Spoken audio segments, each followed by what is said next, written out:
Olá, amigos, a paz do Senhor. Mateus 18, versículos de 23 até o 35. Mas o principal tema aqui nessa passagem é o perdão. A parábola do credor incompassivo. Incompassivo significa uma pessoa que não tem compaixão. Versículo 23. Por isso, o reino dos céus é semelhante a um rei que resolveu ajustar contas com os seus servos.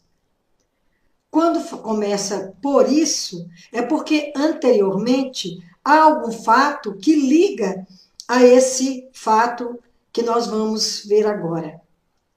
É porque Pedro havia perguntado a Jesus quantas vezes a gente tinha que perdoar alguém pelas ofensas. E porque naquele tempo de Jesus, alguns rabinos ensinavam que nós tínhamos que perdoar até 3 vezes as ofensas do nosso próximo. Mas aí ele pergunta se até 7 vezes. Mas Jesus responde que não apenas 7, mas 70 vezes 7. Logicamente, Jesus usou de uma figura de linguagem chamada hipérbole ou exagero, mas ele queria dizer que toda vez que nós tivéssemos algum problema com o nosso irmão, que ele nos ofendesse, que nós teríamos que conceder o perdão, quantas vezes fossem necessárias. E passando a fazê-lo, trouxeram-lhe um que lhe devia 10.000 talentos. Então o rei, ele queria ajustar contas com as pessoas que lhe deviam. E o primeiro que eles trouxeram à sua presença lhe devia 10.000 talentos. Equivale a 18 anos de trabalho de 10.000 trabalhadores. Então, na verdade, era uma quantia muito difícil de ser paga, praticamente impossível de ser paga. Era uma dívida vultosa. E aqui na parábola, como compara com o reino dos céus, nós já de antemão entendemos que esse rei é Jesus. Os devedores somos todos nós, os pecadores.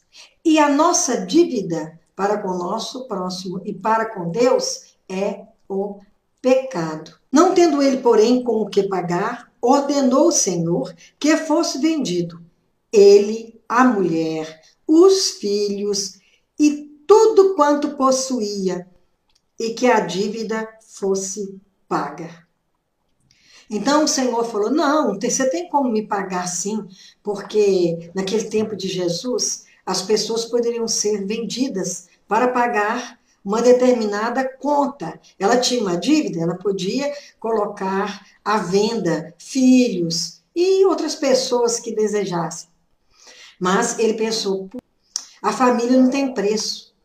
E ele, para pagar essa quantidade tão difícil, ele teria que envolver ele próprio, a sua família e tudo quanto ele tinha. Quer dizer, ele ia ter nada, nem família, porque agora a posse da família dele era de outra pessoa, do rei. Imagina a gente ter que entregar a nossa família, tudo que nós temos, tudo que nós custamos com o tempo a juntar e de repente ficar de nada, e principalmente daqueles que amamos, mas era costume, então não é nada fora do propósito naquele tempo. Então o servo, prostrando-se reverente, rogou: sê paciente comigo, que tudo te pagarei. Logicamente que ele não estava arrependido de ter contraído aquela dívida toda, mas ele estava numa situação de perder tudo, incluindo a família, que é inestimável o seu valor. Então, ele estava ali numa situação tão tremenda que dá a impressão de que ele estivesse arrependido. Mas, na verdade, quem conhece o nosso coração, se estamos arrependidos ou não, é somente Deus. Mas aparentemente o rei foi na conversa dele, acreditou que ele estivesse arrependido. E o senhor daquele servo, compadecendo-se, mandou-o embora e perdoou-lhe a dívida. Na palavra fala, né?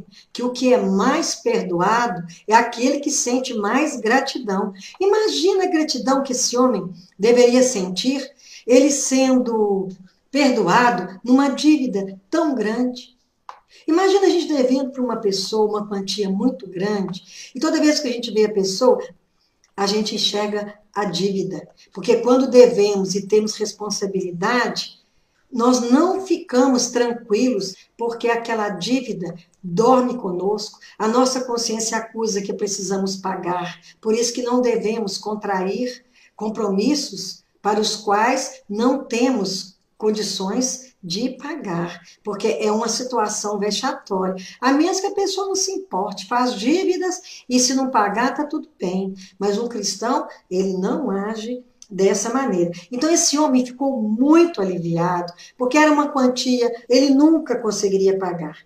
Saindo, porém, aquele servo, encontrou um dos seus conservos que lhe devia 100 denários, e agarrando-o, o sufocava, dizendo: paga-me o que me deves. Imagina o tom com que esse homem cobrou esse seu conservo. E 100 denários é nada perto dos 10.000 talentos que o outro devia. 100 denários equivale a 100 dias de trabalho, porque um denário é a paga de um dia trabalhado. Mas ele foi perdoado no muito e estava sufocando aquele que devia, comparando com a dívida dele, uma quantia irrisória. Ele foi mais severo do que o rei, que tinha muito poder na mão e também que estava cuidando de receber uma dívida que era imensa. Ele não teve a mesma consideração que o outro, que o rei teve com ele. Ele, entretanto, não quis. Antes, indo-se, o lançou na prisão até que saudasse a dívida. Se ele estava livre, ele não estava preso.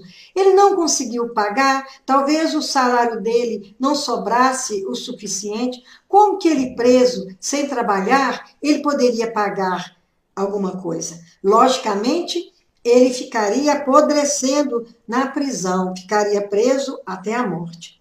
Vendo seus companheiros o que se havia passado, entristeceram-se muito e foram relatar ao Senhor tudo que acontecera. Então o seu senhor, chamando-o, lhe disse: servo malvado, perdoei-te aquela dívida toda, por que me suplicaste? Realmente, o rei deu provas de comiseração, de piedade para aquele seu servo devedor. Não devias tu igualmente compadecer-se do teu conservo, como também eu me compadeci de ti? Quer dizer, a situação era muito parecida e nenhum dos dois tinham condição de pagar. Indignando-se o seu senhor, o entregou aos verdugos, até que ele pagasse toda a dívida. Bom, se aquele que devia 100 denários ia apodrecer na cadeia, imagina esse que devia 10.000 talentos. Isso equivaleria a dizer que ele estava sendo condenado à prisão perpétua. Assim também meu Pai Celeste vos fará, se do íntimo não perdoardes a cada um a seu irmão. Há uma comparação com o reino de Deus e com a nossa vida, principalmente no que tange ao perdão, ao pedir perdão e ao ser perdoado. E aqui fala que o Pai Celeste também fará assim conosco, porque nós somos eternos devedores de Deus. Por isso que sempre temos que pedir perdão e sentir no coração, porque perdão de boca para fora não engana ninguém. E o Senhor conhece o nosso íntimo, Ele nos sonda os sentimentos e Ele sabe quando estamos arrependidos de verdade, e aí Ele concede o seu perdão. Mas se não perdoamos ao próximo, nós também não seremos perdoados, porque com a mesma medida que exigirmos o pagamento de nosso próximo, das suas dívidas, de seus pecados para conosco, o Senhor nos medirá. Então, nós temos que cuidar de perdoarmos de coração, não importa se essa dívida é pequena ou é grande, se formos pouco ou muito ofendidos. E mesmo que não tenha condição depois de nos relacionarmos, porque às vezes, conforme o acontecido, por distância física, ou mesmo porque fica muito difícil restaurar esse relacionamento, mas o perdão íntimo, sincero, tem que ser dado. Quando temos mágoas de alguém, quando lembramos daquele fato, nós sofremos de novo. Então, é uma eterna dívida. A mágoa, ela adoece. A culpa também nos adoece. Então temos que dar passagem dentro de nós, no nosso coração, porque ficamos presos a outra pessoa. Muitas vezes a pessoa não lembra mais, esqueceu daquilo que aconteceu, mas estamos ali remoendo aquela mágoa e aquilo transforma numa doença, numa depressão e muitas vezes até esquecemos que aquela falta de perdão que está causando esse incômodo. Então, perdoar é saudável, é salutar, temos que perdoar. Então, nós temos que cuidar para termos uma vida saudável e também para o nosso futuro eterno, porque Jesus, ele sempre quer o melhor para nós e ele sabe o tanto que a mágoa, o tanto que o pecado faz mal. Todo conselho, aconselhamento que tem na Bíblia é para o nosso bem, é para que tenhamos qualidade de vida. E também nós temos que pensar no nosso destino eterno. Não que eu vá perdoar porque eu estou pensando nisso, não. Eu tenho que perdoar porque é mistério.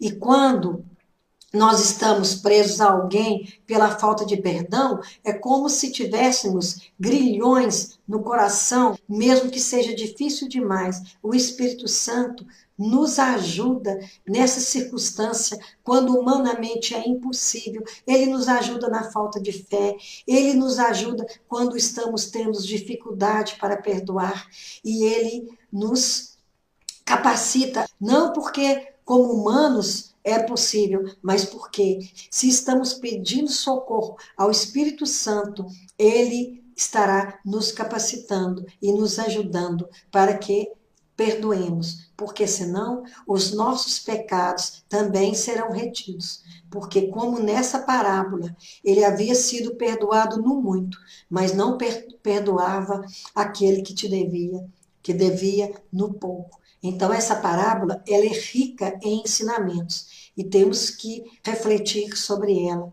porque é muito importante para a nossa vida, porque o Senhor quer nos perdoar, mas é preciso também que perdoemos o nosso semelhante. E uma coisa também que é muito difícil, perdoar a si próprio. A pessoa que não se perdoa pode sofrer muitas doenças, mas na verdade os médicos estão aqui para nos curar. Mas se ela tiver um relacionamento estreito com o Senhor, pedir a ajuda do Espírito Santo, ele vai mostrar que ela precisa de viver livre da culpa. Que o Senhor nos ajude.